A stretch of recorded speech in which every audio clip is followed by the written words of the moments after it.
कि चाहे वो सरकारी मंडी में बेचे, चाहे वो प्राइवेट मंडी में बेचे। किसान को महंगा उसकी फसल की कीमत मिलेगी, उसका हित उसमें होगा। लेकिन थोड़ा आपको सोचने की जरूरत है। मैं शहर में एक बात कहता हूं, जैसे जियो चलता था और सरकारी फोन बीएसएनएल था, और जियो पहले फ्री चला बीएसएनएल के टावर में। जियो के पास टावर नहीं थे, जितने मोबाइल चल रहे थे टावर पहले किसी का नहीं था, और खास करके जियो का तो था नहीं, जो अंबानी का था, वो बीएसएनएल के टावर में चलता था। जियो पहले फ्री चला और बीएसएनएल बंद हो गया, और बीएसएनएल को फिर जियो ने खरीद लिया। उसी तरह का ये पहला कानून है। सरकार जो कहेंगे खरीदार में उनको टैक्स नहीं लगेगा, उनको मंडी में टैक्स नहीं देना पड़ेगा। तो जब वो फसल आपकी खरीदने आएंगे मंडी के सामने, जब अपनी मंडी बनाएंगे तो शुरू में वो आपको 10 रुपया ज्यादा देंगे। जब आपको 10 रुपया ज्यादा देंगे, क्योंकि उनको टैक्स नहीं लगना है, उनको टैक्स में छूट है, तो स्वाभाविक है किसान 10 रुपया के चक्कर में प्राइवेट मंडी में जाएंगे। और जब हम प्राइवेट मंडी में जाएंगे तो सरकारी मंडियां धीरे धीरे बंद हो जाएंगी, और जब सरकारी मंडियां बंद हो जाएंगी तो फिर प्राइवेट वाला अपनी मर्जी से हमारी फसल को खरीदेगा। जैसे बीएसएनएल, जैसे जियो पहले फ्री दिया, और जब बीएसएनएल को बंद कर दिया तो 99 का, फिर 199 का, फिर 399 का, और अब 599 का। इसी तरह से जब ये सारी मंडियां साल 2 साल में बंद हो जाएंगी तो ये सारी मंडियां भी बीएसएनएल की तरह अंबानी इनको खरीद लेगा, फिर अपनी मर्जी की कीमत तो किसान को देगा। अभी तक सरकार न्यूनतम समर्थन मूल्य निर्धारित करती है, जो कानून है।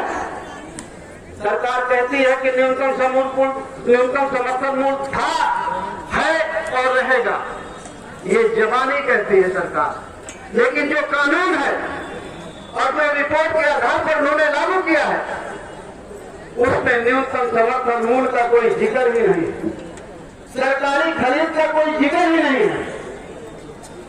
जब सरकार खरीदेगी नहीं, सरकार न्यूनतम मूल्य निर्धारित नहीं करेगी, तो जो कोटे में अनाज मिलता है वो कैसे मिलेगा? तो सरकार की जो प्लानिंग है वो बहुत लंबी है, वो कमजोर के, गरीब के, किसान के हित में कतई नहीं, न इस देश के मजदूर के हित में है, न गरीब के हित में है, न किसान के हित में है।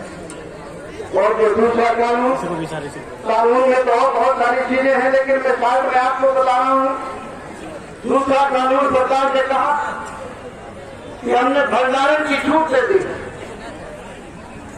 अभी तक हमारे देश में आवश्यकता से अधिक कोई भंडारण नहीं कर सकता।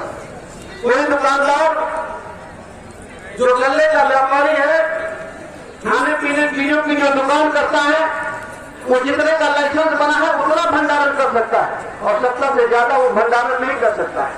लेकिन सरकार ने इस कानून में कहा कि कोई कितना भी भंडारण कर दे, कोई कितना भी अपने गोदाम में भर दे, कुछ करने की जरूरत नहीं है, कोई दिक्कत नहीं। अब इस कानून को आप समझना थोड़ा। आपके बनारस में थोड़ी देर के लिए मान लीजिए आलू पैदा हुआ, यहाँ का 10-20 व्यापारी इकट्ठा होकर के आपके आलू सब खरीद लेगा किसान के। किसान तो भंडारण कर नहीं पाएगा, वो अपनी फसल को रोक नहीं पाएगा। वो फसल पैदा करता है, उसको बेटे की शादी करना है, बेटे की शादी करना है, कपड़े बनवाना है, पढ़ाना है, बीमारी है, तो बड़ी मुश्किल में फसल आती है, वो तुरंत बाजार में जाता है, वो तो रोक नहीं पाएगा। लेकिन जो पैसे वाला व्यापारी है वो खरीद लेकर के डंप कर लेगा, वो भर लेगा गोदामों में, और जब बाजार में कमी आ जाएगी तो उसको 10 गुना रेट पर बेचेगा। तो किसान को तो एक नुकसान हुआ कि उसकी फसल कम पैसे में खरीदी गई, लेकिन जो कंज्यूमर है, जो उपभोक्ता है, जिसको खाना है, वो कौन सा आदमी नहीं है, चाहे वो किसान हो, चाहे मजदूर हो, चाहे नौकरी पेशे वाला हो, चाहे व्यापारी हो, सबको वो चीज महंगी मिलेगी, कई गुना रेट पर मिलेगी। ये दूसरा कानून है। और तीसरा कानून है कंट्रैक्ट खेती का।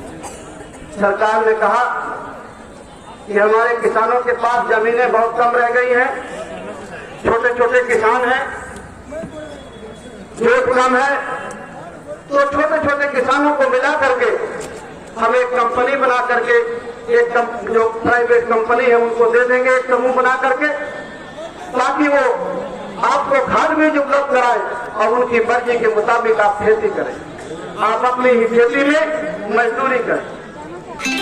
मैं आलू का उदाहरण दे रहा हूं। मैं अभी परसों फर्रुखाबाद गया था। फर्रुखाबाद में आलू बहुत पैदा होता है। फर्रुखाबाद कन्नौज में 400 रुपया क्विंटल है इस समय। और जो उनका बीज था, जो उन्होंने बीज बोया, वो 3000 रुपया क्विंटल का बोया। 3 क्विंटल बीज लगता है, 1 बीघे में 9000 का बीज लगा और 25 क्विंटल पैदावार हुई। लेकिन 25 क्विंटल को 400 रुपए में जोड़ लीजिए तो 10,000 रुपया का होता है। 3000 का तो उसका बीज लगा, खाद लगी, पानी लगी, मेहनत लगी, 9000 का बीज लगा, 10,000 का बिका। क्या करेगा किसान? अब ये आलू बड़े बड़े व्यापारी उसको बंद कर रहे हैं, गोदाम में भर रहे हैं। और यही आलू 2 महीने पहले आपको 70 रुपए किलो था, 7,000 रुपया क्विंटल था, जो आज आपको 400 रुपया क्विंटल मिल रहा है। ये सरकार की साजिश है। किसान को गरीब और कमजोर है ही, उसको और गरीब और कमजोर बनाने के लिए ये कानून जो तीनों हैं, चंद मुट्ठी भर लोगों को, व्यापारियों के लिए बनाए गए। कहीं से भी किसान के, गरीब के, कमजोर के, मजदूर के, नौकरी पैसे के किसी के हित में नहीं है। अगर ये किसी के हित में है तो चंद मुट्ठी भर जो व्यापारी हैं बड़े बड़े, उनके हित के। आज जो दिल्ली के बॉर्डर में किसान भाई बैठे हैं, वो कह रहे हैं कि साहब ये तीनों कानून वापस ले लीजिए, इससे हम बर्बाद हो जाएंगे, हमारे बच्चे बर्बाद हो जाएंगे। हम आपसे अपील करते हैं कि ये कानून हमें नहीं चाहिए। जिस तरह हमारी फसल का जो दोगुना करना चाहते हैं आप मत करिए। श्रीमती कृष्णा पटेल जी